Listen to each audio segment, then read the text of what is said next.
to our friends and neighbors, and I think we can use something that we all share, which is our anxiety about rising inflation. We can use that as an opener, not to hit them over the head with a brick, but to slowly move the conversation. Well, do you know why this is happening? Do you know there's a thing called the Federal Reserve? Do you know there's, so I think this is a positive thing we can take hopefully away from today, is how to talk about costs in relation to our foreign policy. But another great speaker who's going to talk about cost on a global scale is our good friend Tom Luongo, who has a blog that I highly recommend, Gold, Goats, and Guns. I like those three things pretty much.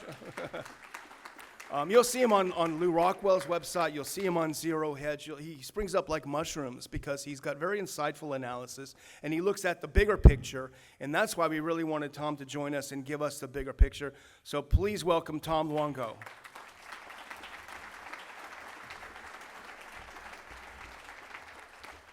Well, good morning, everyone. To start out with, I haven't done a public speaking gig like this since I ran for public office as a libertarian in 2002. So if I'm a little rusty, it'll take me a minute. So my name's Tom Luongo, and I have a problem.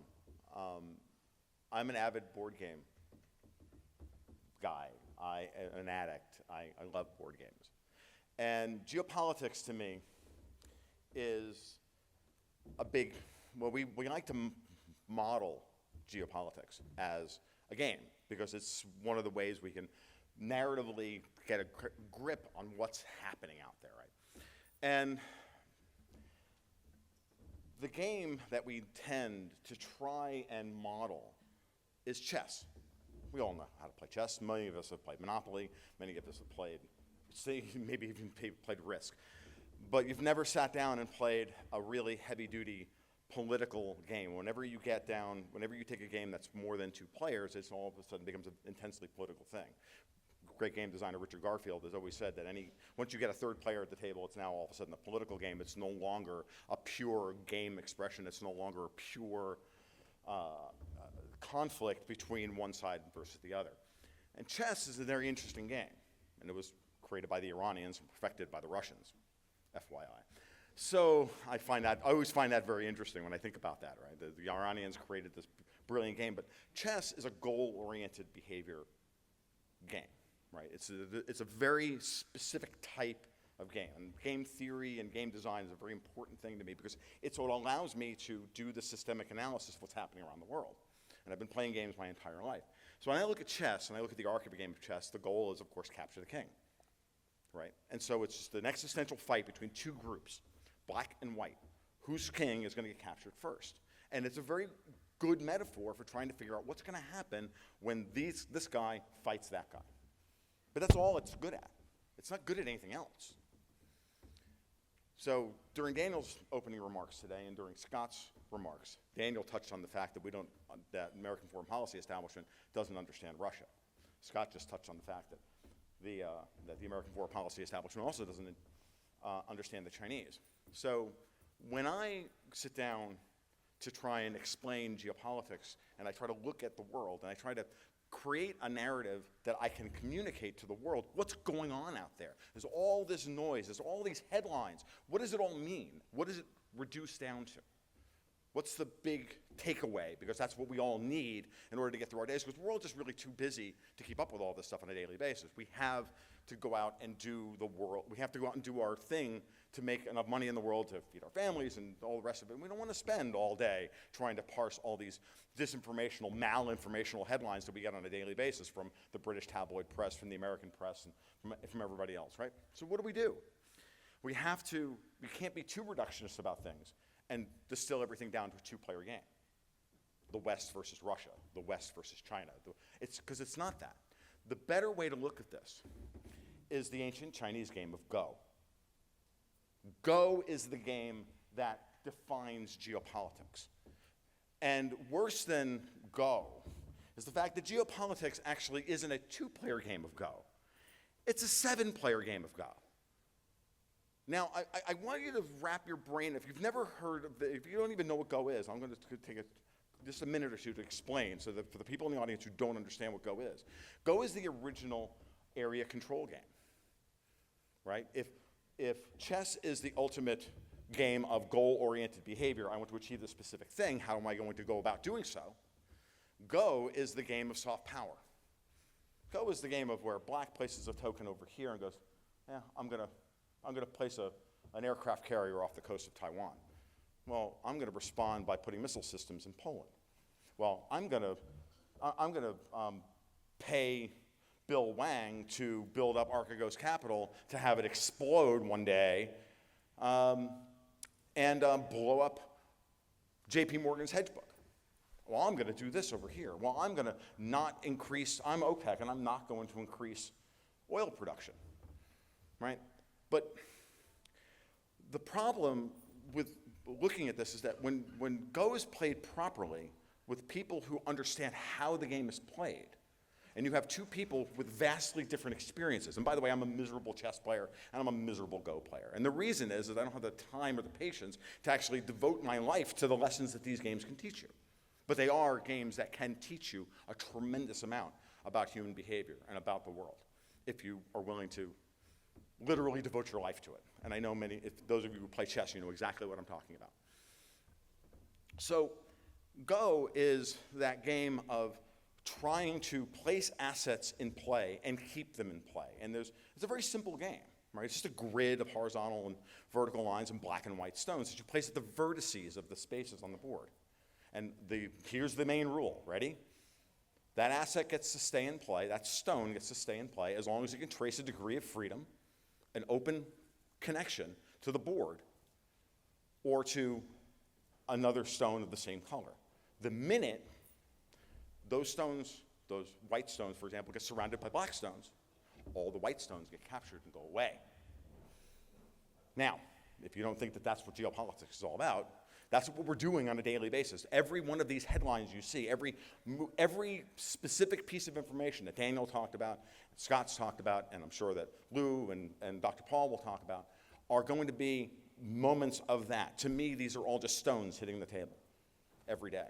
And I'm trying to make sense of the pattern of what that actually means. Because Go is this wonderful game of fractal information where you can get sucked into a knife fight. And this is like people like Victoria Nuland and Anthony Blinken and John Bolton. They get sucked into these idiotic conflicts over these little tiny things, thinking they're so terribly important, and all they are is this little teeny portion of the board.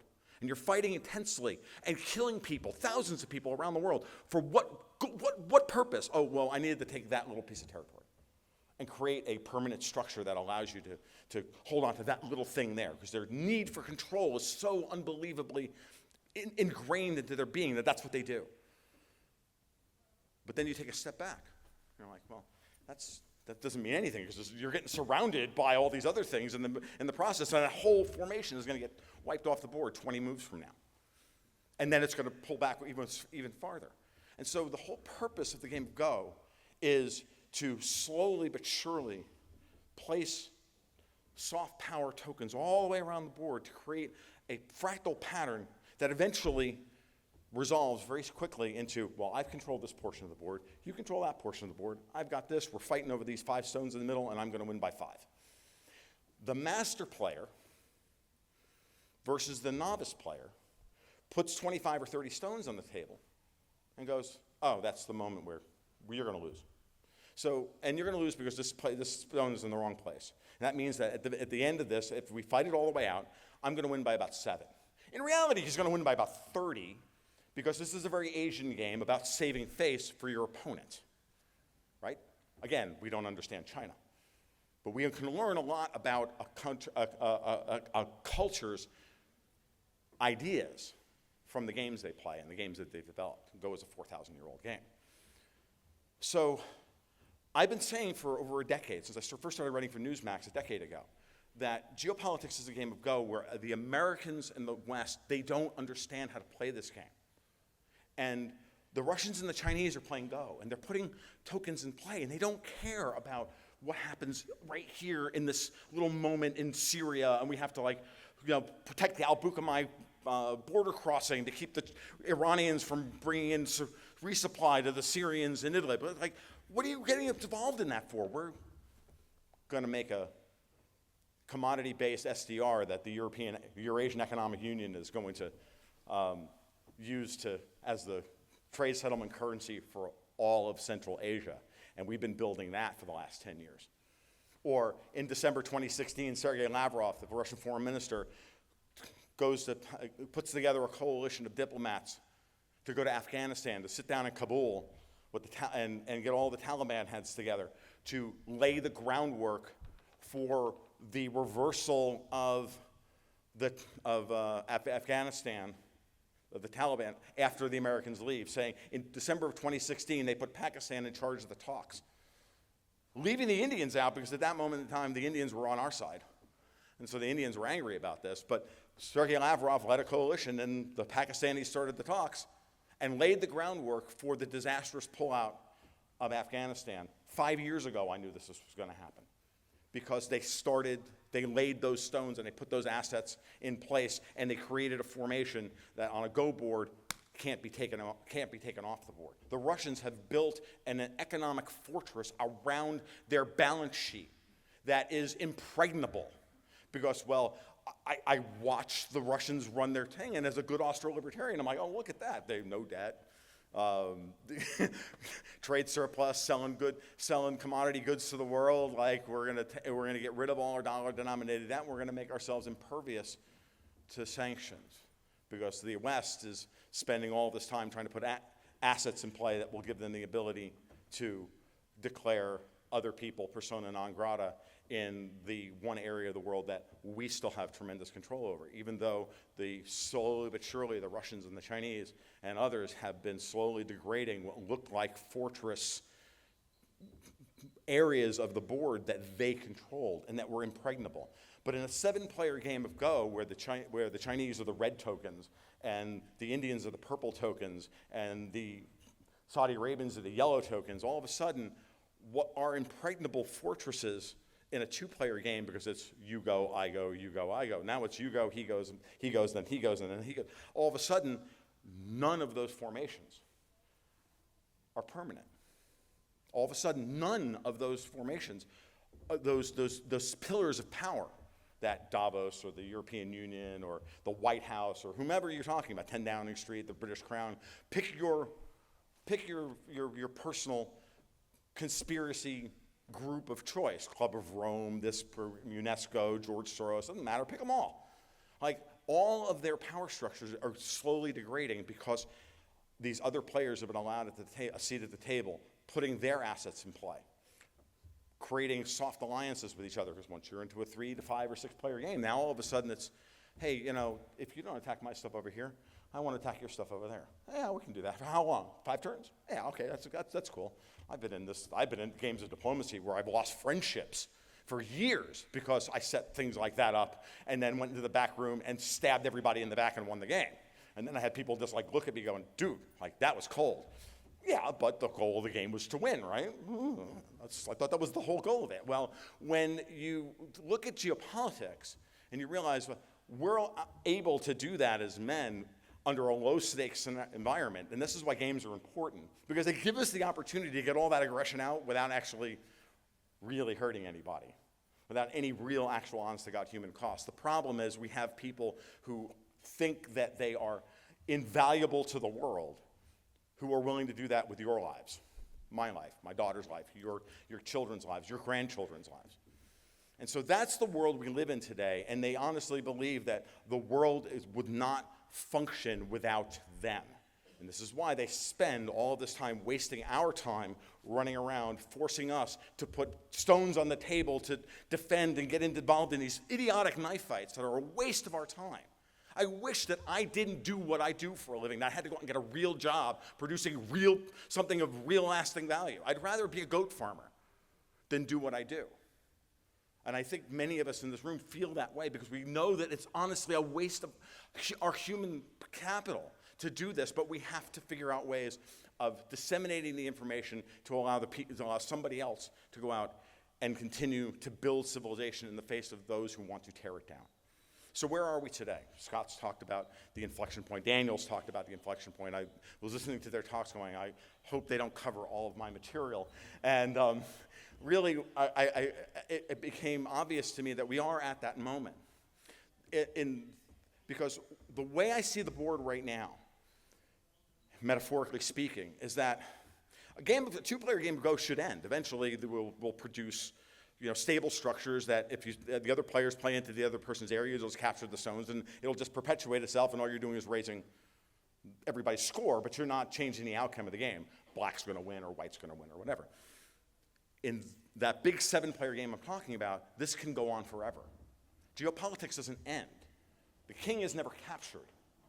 The territory is never fully ever locked down because the world doesn't end. There's that great line at the end of Alan Moore's Watchmen when Ozymandias looks at Dr. Manhattan, who he's just beaten God, and he says, in the end, I did the right thing, didn't I, John?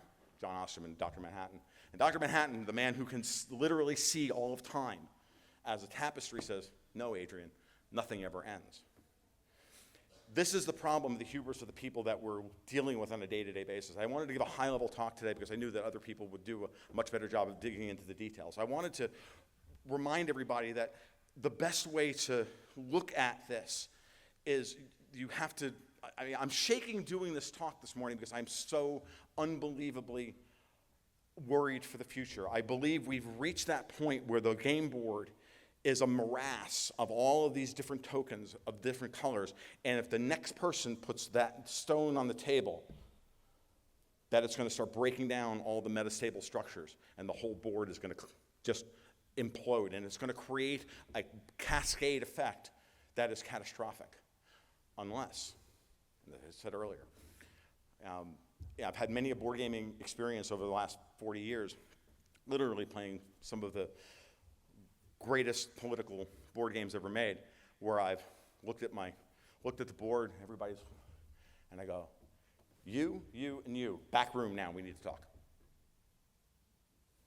We all go into the back room, huddle, talk. So, if this guy does this and I do that, we can get together and we can form a soft alliance and we can win. If not, he's going to win in 2 turns and we have to stop him. Well, the global south, the green stones of the Iranians, the purple stones of the Indians, the yellow stones of the Saudi Arabians, are no longer acting as independents. They're no longer being bribed by the West to act independently to screw up the plans of the red Chinese and the black Russians by the white hats of the West. And I've chosen my colors very carefully. And they're looking at the situation as it stands right now. And they're saying, you know what? All we have to do is say, no, all those different colored stones, they're all black. Now reassess the board, and then go back to the first rule of Go. Stones get to stay on the board as long as they are not completely surrounded by stones of another color. And all those white stones and all those power, all those pillars of power that Davos thinks they have, and that Brussels thinks they have, and that George Soros thinks he has, and the Federal Reserve thinks it has, and blah, blah, blah, blah, and they're all looking at it going, uh-oh, because all those stones just left the board. And you're left with unassailable formations and captured territory. And this is what Daniel pointed out and what Scott both pointed out. The people, unfortunately, who have designed this system and led us to this moment, some of whom are the vandals of the Biden administration. I don't believe in at all that these people are incompetent. I think they're hyper-competent at being vandals who have, in their mind, a right and are entitled to rule the world. You listen to their speeches at Davos this year. It was very clear.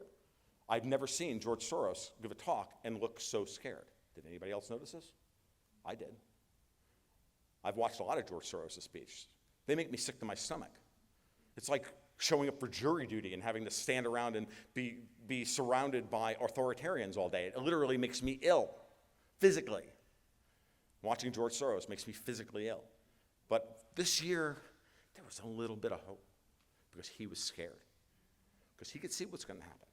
And if we don't go along with their PR campaign, which is what the first 100 days of this war was nothing more than a PR campaign to bring the West, the Germans, the Americans, the Brits, into the great plucky Ukrainian narrative to fight the evil Russians. And that PR campaign has failed. And they know it. And they sacrificed thousands of Ukrainian lives, so thousands of brave men and women in the Ukrainian armed forces, to put Zelensky on tour like he's, I don't know, freaking Shakira. How pathetic is that we live in this world? And so now, right now, and you can see it since this invasion of Ukraine began, and it's an invasion, I make no bones about it. The Russians are not in the moral right here. War is never moral, it's never right. But it's either that or they capture the king. They lose they lose the board, and the very evil Euro-Globo commies at the World Economic Forum and the White House and the neocons and all these evil people, they're going to run the table on us, and they're going to flip the entire board white in their minds.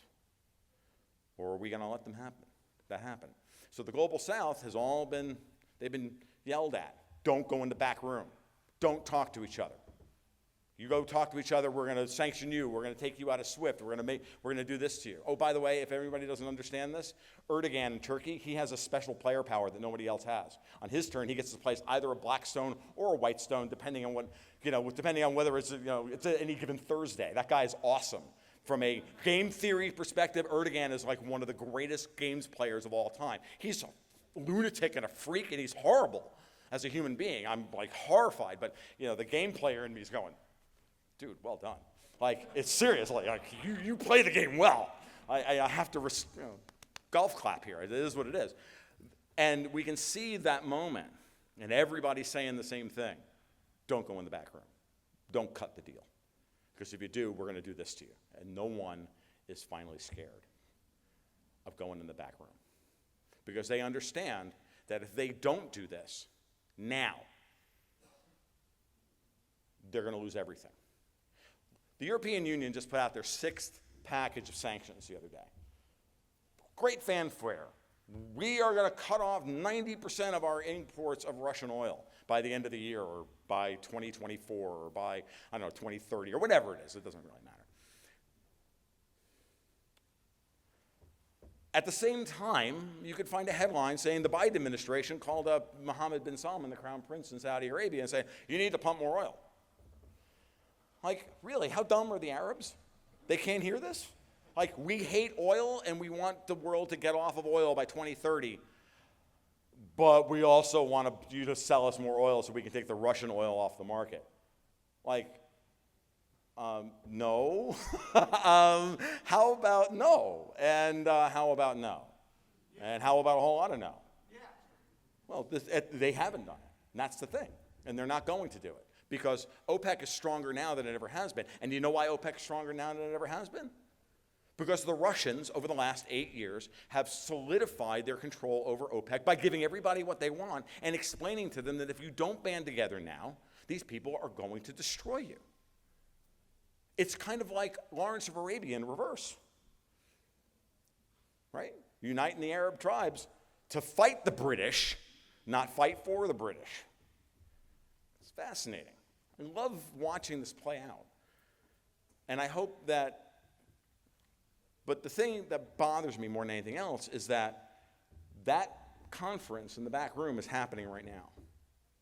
It's going on. The Russians have engaged in brilliant levels of diplomacy. We don't have diplomacy, we have anti-diplomacy. We have Michael McFaul. Literally says, we lie. Like, the first rule of diplomacy is diplomats don't lie. Once that meeting happens and all those stones go from yellow and green and red and blue and whatever to black, and all those formations fall apart, and the global financial crisis starts here in the West, which is on the table. What's the response from the people who think they're entitled to rule the world? It's not pretty. These people honestly believe it's time to take the colonies back. I've been saying for years that China's not the enemy. The Russians aren't the enemy. Europe is the enemy to the United States. They selected Joe Biden and put these vandals in charge. They selected the Greens to run Germany. They selected Mario Draghi, the former head of the ECB, to run a technocratic caretaker government in Italy. They're the ones that tried to overthrow Viktor Orban in Hungary. They're the ones that fomented a failed color revolution in Belarus, Kazakhstan, this place, that place, everywhere else. These are the people. They're right in front of you. They're staring you in the face every day, telling you what they're going to do. And they want their colonies back. They want the U.S. back. They never wanted to lose the U.S. in the first place. So what are they willing to do? They'll flip the game board. And that should scare everybody in this room.